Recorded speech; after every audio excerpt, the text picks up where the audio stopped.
Back to stream. Welcome back to another video. Today we're going to talk about the Tesla Model 3, and someone just asked the question about it, about like the pricing of it and if they would even cancel it, but I don't think so, because now the Tesla Model 3 is $5,000 less than the competition. And when I say competition, it's $5,000 less than the average new car pricing across the board, and that's not even factoring in the $7,500 tax credit. And so the Model 3, is it here to stay? Are they ramping out a bunch, and maybe that's why there's still actual available inventory out there? But we'll talk about it, that's for sure. But if you're just joining in, my name is Dennis. I love talking about Tesla hacking, as I like to call it, but basically just getting the best deal on your Tesla at the best possible price, or just getting really good financing on your Tesla. So if you're interested in any of that, please hit that subscribe. And today's video is actually sponsored by my Patreon link down below in the description if you want to support the channel, but more on that later. All right, so let us take a quick look at this right here. So shout out to Tesla North for posting this article and then kind of charting it out. But the Tesla Model 3 pricing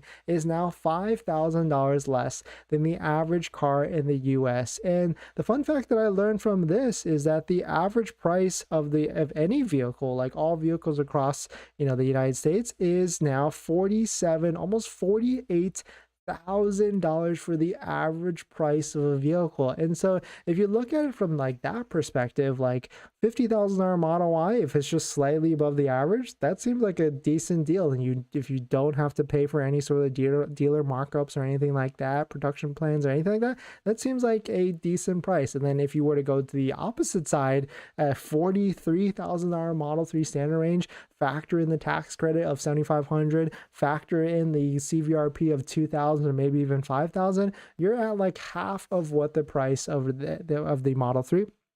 You're at half for the price of the Model 3 would be like $27,000, almost half of what the average price of a vehicle in the United States is. And so no wonder Tesla, I guess maybe they saw the writing on the wall and they said, we need to sell some vehicles, and so let's drop these prices while everybody is raising the prices of their vehicles, because they need their market share, or they need their vehicle sales back. That's for sure. But definitely some pretty interesting stuff, and we started to see this on the the leasing side as well, with that low leasing payment for the Model 3. But the Model 3 standard range still has a good amount of inventory still in the queue, but at the same time there's a lot of production for the Model 3 standard range as well. Well, actually no, yesterday there was at least 200 and 250 Model 3s available for sale, but now we're down to 150 Model 3s available for sale in the United States on waitingfortesla.com. So at the moment, it seems like vehicles they're actually still selling. It keeps yo-yoing down with the inventory charts,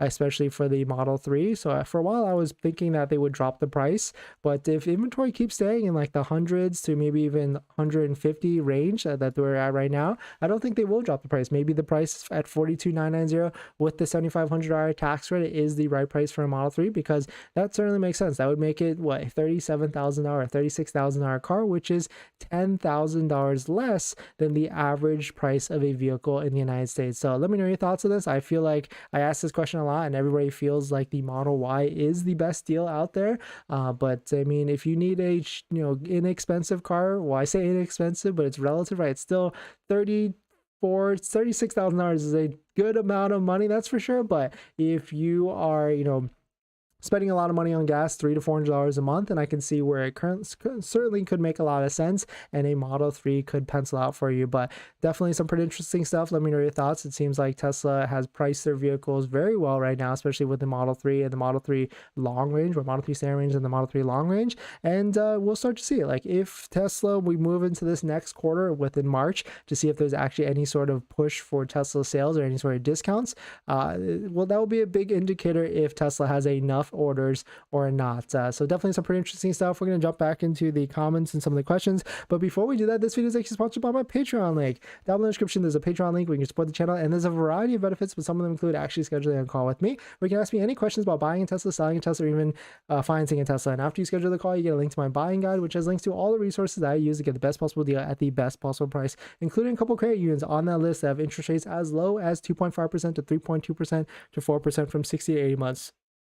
So definitely check it out if you're interested, but thank you for supporting the channel. All right, water break.